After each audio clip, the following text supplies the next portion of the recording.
But thanks for being here, and you know, it is important because it's our country, and I'm going to talk about a couple themes. One is it's fixable.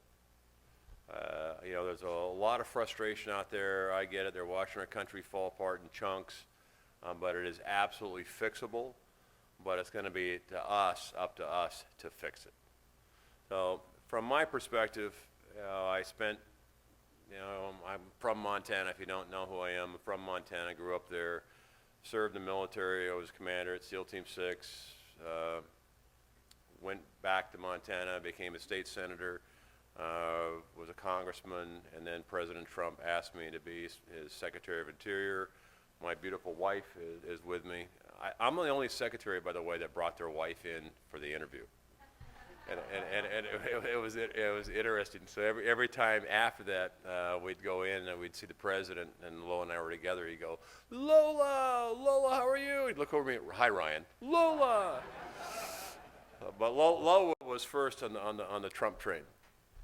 But, you know, our country, I don't think the biggest threat facing America is Russia, China, or even Iran. And to a degree, I have fought with those countries or their surrogates. I think the biggest threat facing this country is the division. And the divide is deep, it is real, and I think we need to pay attention to it. And we have friends I'm sure, on the Democrat side. And a lot of families have been torn up across the country. A lot of relationships have been terminated because either you sit on the red or the blue side. But it is a threat. And let me give you an example. Iran. No, let me go to Afghanistan. Afghanistan. In my lifetime, I never had thought that I would see it play out as it did. And in the cabinet, I was an advocate for withdrawing. We talked about it a lot with the president, but you don't withdraw like this, and this is what occurred. We abandoned our citizens, and we just didn't abandon our citizens. We welded the gates shut at Kabul while we knowingly and willingly had U.S. citizens on the outside to defend against the Taliban on their own. So we abandoned our citizens. We abandoned our allies. We gave the Taliban a list of who helped us, how long, addresses, identifications. We gave the Taliban a map to go out and hunt down those people that helped us. And in many cases, the people that helped us, that fought shoulder to shoulder with us, their families were killed because they fought for freedom alongside of us. And that's who we gave the list of Taliban with. So we abandoned our citizens, we abandoned our allies, and we abandoned our principles. Now, I was born in 1961. Some in the room I see might be a little older. But my first living memory in my life was the assassination of John F. Kennedy. I was there. I remember my mother crying. I was too young at the time to understand it. But that's my first living memory. And then fast forward, you look at what John F. Kennedy proclaimed. We as a nation, and he really set the policy for our nation, that we as a nation would pay any price, that we would bear any hardship, that we would support any friend, oppose any foe to ensure the survival and the success of liberty. That was John F. Kennedy. Well, we abandoned those principles in Afghanistan. And quite frankly, I'm disgusted, I'm sad, and I'm angry. I'm disgusted because of our military, quite frankly, leadership. There was no way a four-star general would have advised the President of the United States, Mr. President, what we want to do is we want to consolidate Kabul, where it's a small airstrip without an apron. We want to go into a city that's 3.4 million people and be surrounded where most people have a line of sight on that airstrip. So we want to be outnumbered, surrounded, and outgunned by the same weapon systems, sophisticated weapon systems that were made in the USA. There isn't a chance that the president got as far as Austin and Milne advised the president to do that. And they knew it was wrong. And it cost 13 lives. It cost us our credibility. It cost. So I'm disgusted that the military ruled on that. They should have resigned, in my opinion. Secondly, I'm angry because it was predictable and therefore it was preventable. And I'm sad because we walked away from people in Afghanistan that we gave a pledge to. I'm sad because we had female pilots that were Afghan stoned to death. We had females that were actresses that had their ankles chopped off. Women in Afghanistan can't go to school. They can't have a job. They can't have a life. And we abandoned a principle that would be there. And all of us should be angry. And those facts are not in dispute. What's astonishing is 30% on a recent poll of Americans agree and approve of President Biden's withdrawal. 30%. We should be stunned. The last time America rose together was probably September 12th, after 9/11. And we have 30% of Americans, and they are Americans, that either have their head in the sand, maybe they hate America, they don't pay attention. We have 30%. I don't think that 30% is reachable, but the 70% of Americans are. And we're going to have to rise, and as Americans. Otherwise, this republic will fail. And I say that, not ever thinking I would say that, but that's where we are in a country. It is fixable. So what are we going to rise to? Well, I'm going to go back to what are our common interests as a nation? Self-determination. The government should not tell you what you should be, what you should become. So self-determination is a part of the American fabric. Freedoms. Our Constitution. Now, the Constitution is not about the collective, it's about individual freedoms. And those individual freedoms are worth fighting for. But you look at what's happened and what is happening is our founding fathers are being painted as racists. And therefore the document that our founding fathers designed, created, must then also be a racist. I think they're after the Constitution. And that we're just not going to let them have. So there's a division. How do we fix it? And is it fixable? When I say the country is fixable, let me give you an example of how we can fix things in a fairly short order. Energy, oftentimes the most non-exciting, but energy drives this country. Energy is the one thing that separates this nation from others because we have the potential. And let me give you an example. You hear global warming, you hear environmentally, you know, the radical left, the right, but it is a fact that energy produced in this country under our regulation is far more cleaner, far better than energy produced in other nations with no regulation. So whether you're a global warmist, you hate fossil fuels or not, it is a fact that when energy is produced in this country, it's produced cleaner, better, more technology than energy produced in other countries. If you don't believe me, I'll take you on a tour of the Middle East or Africa. They don't have regulations. We do. Secondly, I spent most of my adult life fighting in foreign shores for energy. I would rather your children, your grandchildren never see what I've seen because it is scarring when you go over there and you fight. So we don't have to fight for energy, and we definitely don't have to fight for other people's energy. And I'm all the above. Doesn't matter to me whether it comes from renewable, wind, but every energy source has a consequence. It does. Fossil fuels is CO2.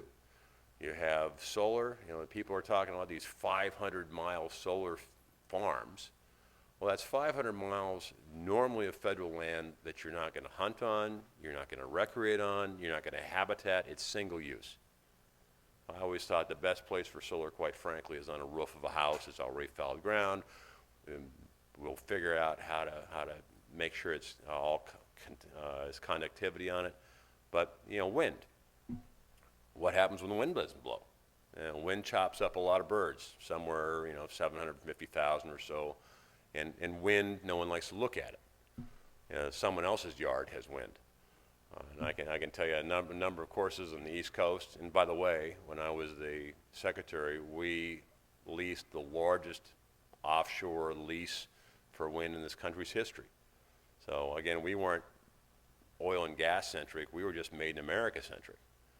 But a lot of resistance off the East Coast because these wind turbines are getting higher and higher and higher, sometimes as high as the Statue of Liberty. That means you got to put them further and further and further out to sea, which is also a problem. And wind itself, the turbines, they got to be replaced. And there's a lot of issues with wind too. And lastly, manufacturing and economy. What COVID showed us, one of the many things, is that our supply chain, we became too dependent on foreign nations for our parts, components, critical minerals. The list goes on.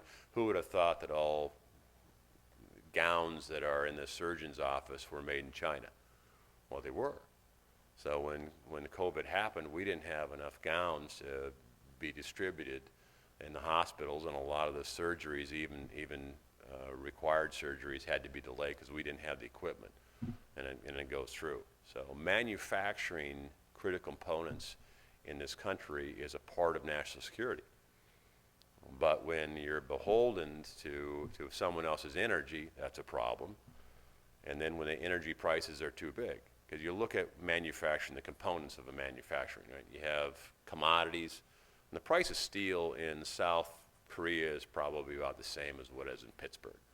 So raw material making things is about par between us and China and our competitors, our economic competitors. So labor costs, well, I can tell you the labor costs in China are a little cheaper, especially when they use folks that are in the prison industry. They do in China, so they use that, and they don't pay people the same as what we pay in the United States, nor should we. We want to make sure that Americans make a living, have an opportunity to be part of the American dream, and that takes a good wage. So wage-wise, they have the advantage. Technology and innovation, U.S. is still leading, and we're cutting edge on that. But on manufacturing, if commodities are the same, they have a lower cost in labor, we have to make it up to be competitive on our energy and innovation. And we can, because the United States is blessed with an enormous amount of energy potential. But it isn't, people forget when you plug in a Tesla, it's not as if it's magic, out of it.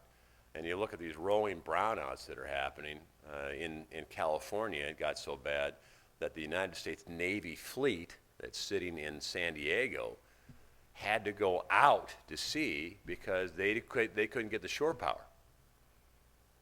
You had to send your entire fleet out and burn diesel generators because you don't have the power on shore. So we can fix it. So when I say energy, we went from 8.9 million barrels a day and declining when President Trump first came in. After 2 years, we were 12.5 million barrels a day. We were the world's largest exporter of energy in 2 years. So if we can do that in 2 years, the energy, which is the key component to this nation, then what's the limit? America is strong, but liberty is precious, and liberty is fragile, and it requires active participation. And quite frankly, we let it go. In Georgia, and this is not in dispute, the reason why we have 2 Democrat senators in Georgia, and we have to rely on Senator Manchin and Semina and in the Senate is because Republicans did not come out to vote.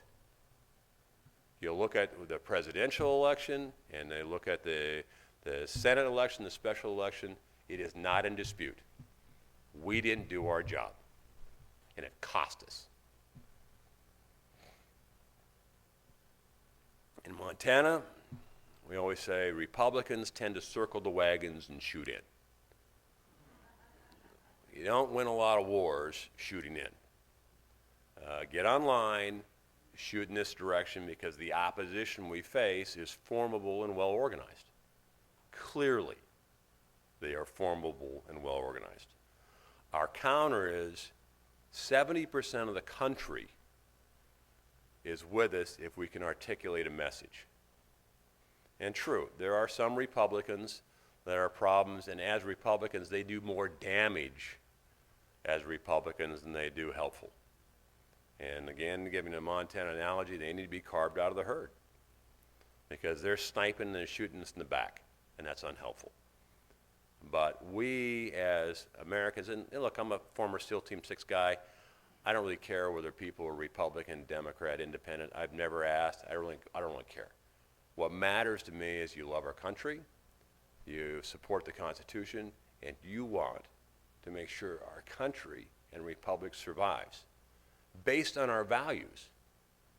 And our values is about self-determination. It is about freedom of choice. And it's also about the Constitution because every part of the Constitution matters. Now, it should be no surprise that I'm pretty pro-gun because I'm from Montana.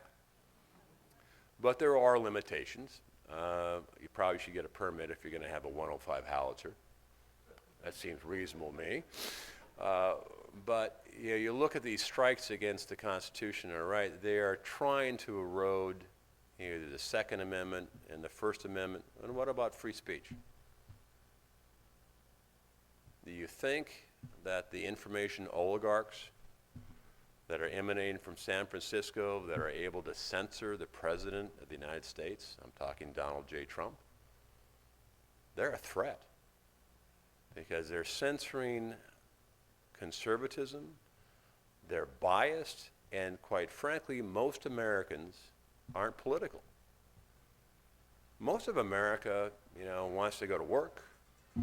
They want to pick their kids up at school. They want to maybe be a volunteer football coach, soccer mom, soccer coach, and they want to have a beer and watch a ball game during the weekends. Welcome to America. That's what most of America is. But what most of America is hearing from either the Google or Facebook or one of the oligarchs sitting in San Francisco is they're hearing a different message, and we're going to have to push back on that.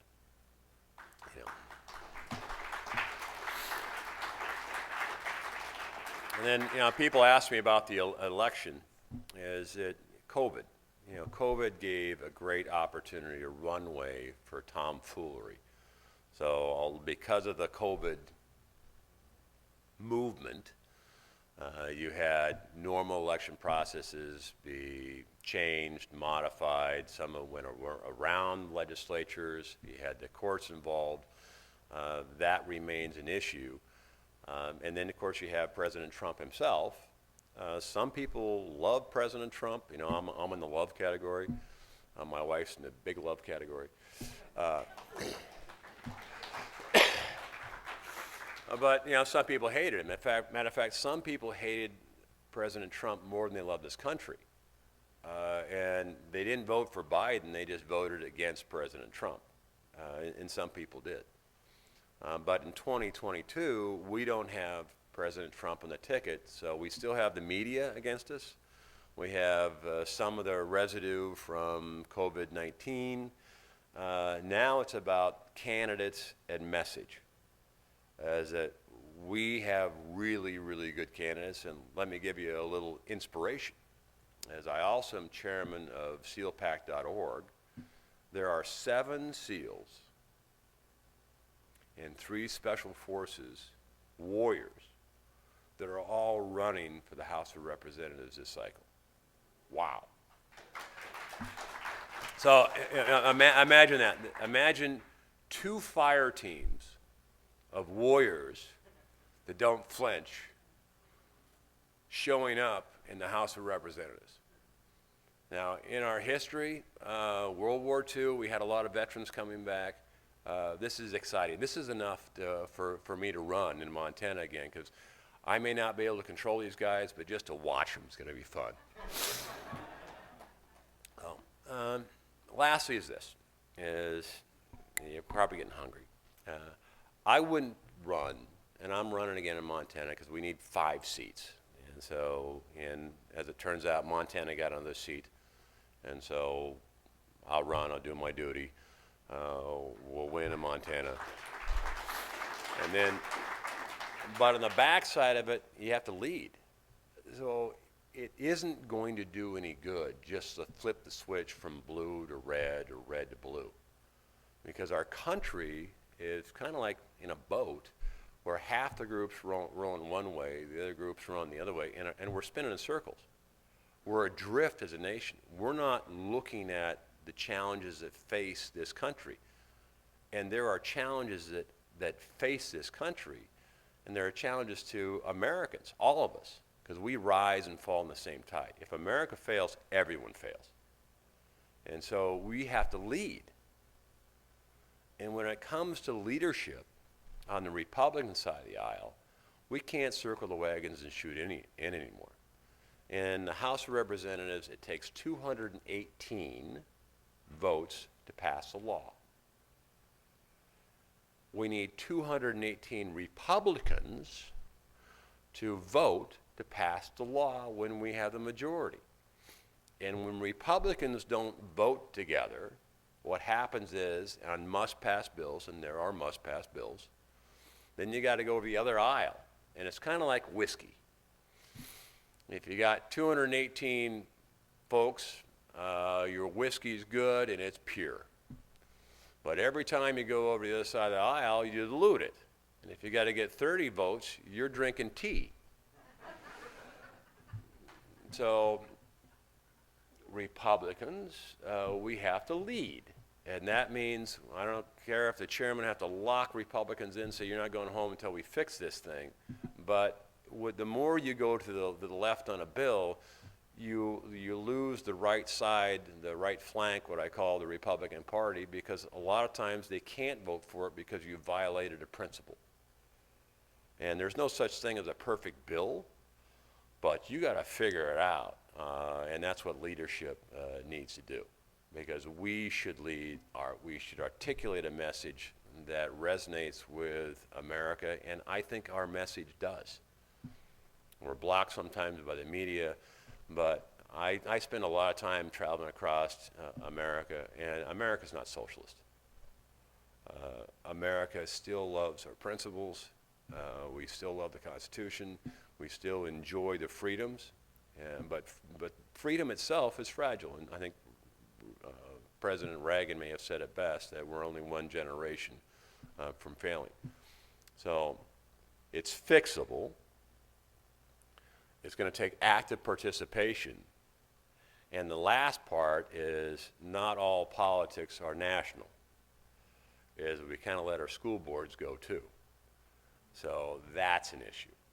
So if you have an opportunity to participate and you don't want to get beat up on a national platform, and I know about getting beat up, and so does President Trump. I mean, the Russian collusion is just an example of it. But you kind of know you're over the target when you get flack. When you get a lot of it, you know you're dead center, and you just need enough ammunition. In my case, I was over the target, bombing very well, but eventually I ran out of bombs. I had to go back and refit. So now I'm fully loaded and going back in. But you look at that, but please participate. And it's not only you. All of us have influence on people that we know. We have kids. We have associates. it's okay to speak out now, because the other side loves to shame us. Don't, but they're doing it. So we have to respond in kind and participate. I'm glad you were here. But all of you have at least 20 people that you know of, and spend some time on the phone, spend some time in the coffee shop. If you have an opportunity to run for school board, do it. Or find some candidate, convince them to do it too. Because again, it's all our country. And I'll end it with this, and I'll take a couple questions because I can. Is that the fight for freedom never ends, and liberty always wins if we defend her. But we got to defend her, because that's where we're at on this country. So with that, thank you, and God bless.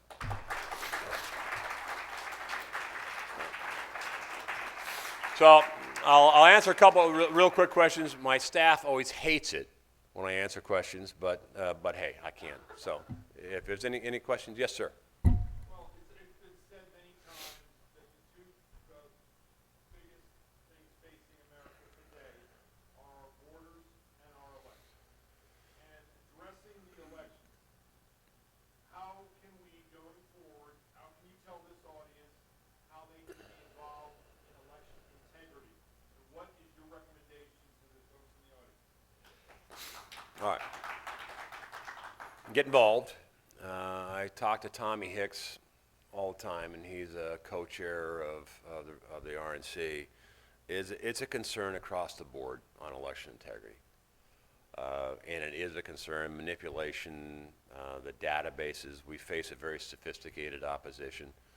A lot of it is being at the polls and the state. I am unwilling to cede any authority on federal elections to the federal government. I think the Constitution was wise in having them state. So on the state side, we can win and recover, but because it takes active participation. So on the state, as the audits go forward, as making sure that the COVID stuff gets reined in, ID. I mean, you need an ID to get a library card, to go into Costco, to buy cigarettes, to buy booze. So if you're 18, you probably have bought a six-pack, maybe, but the idea that somehow minorities or some class of citizen can't get an ID, I think it's insulting, because everyone has an ID. So, vote once, don't vote often. You should be alive, and you should have an ID, and you should be a U.S. citizen. I mean, that's kind of the bar, right? But it takes active participation at the local level to make sure that this tomfoolery doesn't happen. And it takes active participation at the state legislature to make sure that they rein in some of this tomfoolery that's been going on. And the tomfoolery has been going on a long time. This is not the first time an election ever got stolen or manipulated. In Montana, a short story of why we got the 17th Amendment is Montana has our cross to bear too, because we had one time a senator named Senator Clark. At the time, he was a Copper King. He was the richest man in the world, from Montana, Copper King. Well, at the time, the legislatures elected the senators, the U.S. senators. And when Senator Clark was elected, it was purported that there was a new $100 bill in every legislator's pocket. Now, to that, Senator Clark said, "I never bribed a man that didn't take it." Mark Twain called Senator Clark a most despicable man.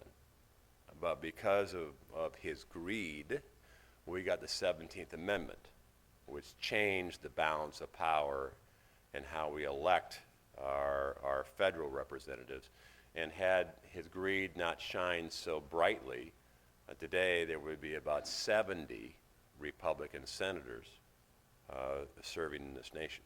So that's a cross that Montana bears because of greed and corruption. Greed and corruption has always been a part of our electoral process.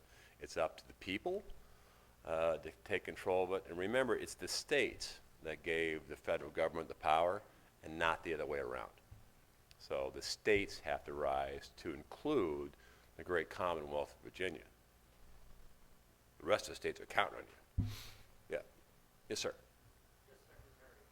We have a whole set of immigration laws in many states that when someone comes here illegally, they're supposed to be deported. We have a president who takes an oath that says they will faithfully uphold the Constitution and execute the laws of the United States. But we have a president now who's inviting millions of people in just this year, putting them on planes and buses and sending them all around the country. What does the Republican Party do? What can we do? We've been begging the Republican Party for decades to enforce our immigration laws. When will the Republican Party start to do something about it? I share your frustration. We don't have a border. Let's just be clear. We just have a line. So I think last month 210,000 people came across the border, and they're not being sent back, they're being processed. And a process is on a bus, on a plane, somewhere in the United States with a piece of paper show up in a couple years for a hearing, which 98% of people. And I stand with President Trump on his policies. Look, we need a border. You need a border. You need a wall. And you need to change the policy. So right now, it's kind of like when you were playing tag as a kid. You go across the border, and you're not being sent back. You're being processed. And there's a difference. So that's why President Trump was so insistent on the wall to prevent from getting inside, because we couldn't figure out. But we also, to your point, we had the majority. We had the majority, and the Republican Party failed. It failed because we didn't have the leadership to get 218 votes to fix this thing. I don't think we can sustain that again. So when I think we'll get the majority back, I'm fairly confident we do. But again, it's not just flipping the switch. It's you have to do something and get it done. Because illegal immigration is the bane. Because there's all sorts of drug trafficking, sex trafficking. The list goes on and on and on. It's a humanitarian crisis. I mean, the women are getting raped on the way. And these people, a lot of them are desperate because to go that far, you got coyotes in there, so the amount of drugs and criminal activity, and where's it going? It's going right into our cities, and we see it. All right, so I agree with you. Republicans have failed. So what do we do about it? Well, we better have some leadership, and we better listen to the people. And on states, I applaud Texas. Texas is because they got a lot of border of their own. And Interior, 40% of our border was Department of Interior. So I like horses.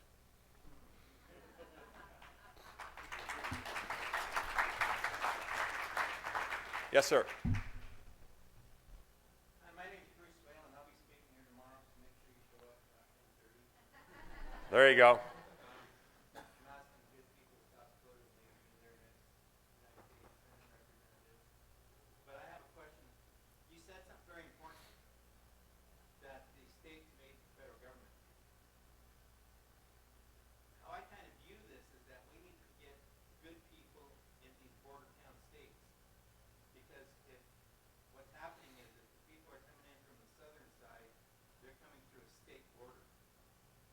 Everybody talks about it as they're entering into the United States. Well, the state created the United States. How come the state border isn't as important for national security as everybody's arguing around about the federal government? That's our border. Where does the state's right come into where the state can say, we're not allowing this to happen? We turn it over to somebody that can say through executive orders, we're going to let everybody in, or not even through executive orders. We're just going to run down through the federal system and say, ignore the border, don't pay attention to Texas. So if we have a border, all of our states should be electing good people that's going to defend our country, because the federal government isn't doing it. Yeah, and the federal government won't do it until, and I think the plan is this. majority presidency, save America. There's no plan B. This is where we're at as a country. And I absolutely agree with you. The leadership a lot of times should come from the states, and the power a lot of times. And as Interior Secretary, I was trying to move a lot of the power back from D.C. When people call D.C. a swamp, from a former Secretary of Interior's point of view, why do you hate swamps? There's some beautiful swamps in this country. I mean, Louisiana's got some beautiful swamps. You know, I've been to South Carolina. You got swamps in South Dakota. You know, they're not bayou swamps, but call it what it is. It's a sewer, right? And the more power that we can push back, and authority and coordination to the states, I think it's better because you're closer to the people. D.C. is a very arrogant, condescending town where, you know, how do you think you can manage the Yellowstone River if you don't know where it is? But they're intent on managing the Yellowstone River, and a lot of times the only, you know, relationship they have the Yellowstone River is a Kevin Costner movie, which, by the way, the first 2 years were not filmed in Montana, Utah. But I agree with you. I think the states should push more and exercise their authority on it. And if we have good representation in the House, then we can make a difference. The Senate, a little older body. This next election, if we don't get the House, I think the Republic will fail. And so the sequence is majority, president, save America. It's in that order. So we need the first step to gain back and have the people's voice articulate that. Yes, ma'am. Last question, and then I got to. Okay, well, I have a statement and a question, if that's okay. I am involved in the Republican Party of Virginia Beach, and they're encouraging everybody to vote early. I know Republicans like to vote on election day, but people are coming into the office every day saying that, oh, last year I went there and they said I already voted. So if you encourage everybody to vote early, that would be very good, everybody in Virginia. And my question is, Sheriff Mike Lewis was talking. I love Sheriff Mike Lewis.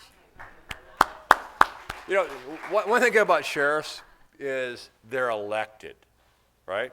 And there's a difference between I love law enforcement, I love police chiefs and stuff like that, but sheriffs are elected. So people hold the sheriffs accountable every time, and I love the sheriffs, and I think he's one of our nation's finest. Yes, ma'am. So my question is, the law of the land, the constitutional officer is the sheriff, not our Senate or Congress, or you make laws. They should be upholding the law. They should be arresting the corrupt officials. You need to give them, as an official, you need to give them more power to do, I mean, they have the authority to do it. Well, I kind of think we're all under the Constitution. I've always, The authority. oh, I know, but I think the Constitution was made for everybody. So when you violate, and I've taken an oath to defend the Constitution against all enemies, both foreign and domestic, both in service in the country. When you break that oath, I think there should be consequences. I do. Also consequences, who holds them accountable? The sheriff has the highest law of the land, right? He's the constitutional officer. He should be able to go and arrest. Within his district, absolutely. Well, that's why sheriffs, you know, I think probably the Montana sheriffs, when you know, they have their jurisdiction and their area, and Montana sheriffs are very powerful. But I agree. That's why I enjoy sheriffs, because they're elected, right? And every day they got, and you know, elections have consequences. We're bearing the consequence of this last election, whether it was cheating, not cheating. I mean, we are bearing it. But I'll go back to Georgia. Georgia, the tabs on it were clear and decisive. We didn't do our job. So now we have an opportunity to come back. We have Virginia Beach in there, and a lot of Americans prefer the mail ballot. So, you know, to a degree, they've got to go through. On the mail ballot, it's an opportunity for us, too, to make sure that our people have the right ballot, that submit the ballot, and that ballot is counted. Oh, and by the way, we should ensure the other side doesn't Xerox their ballots and go through. And, you know, Butte, Montana is in Montana, and, you know, Butte was the home of Senator Clark, and there's been multiple elections where a lot of people in Butte vote that are in the cemetery. So we're trying to fix that too. So with that, thank you and God bless.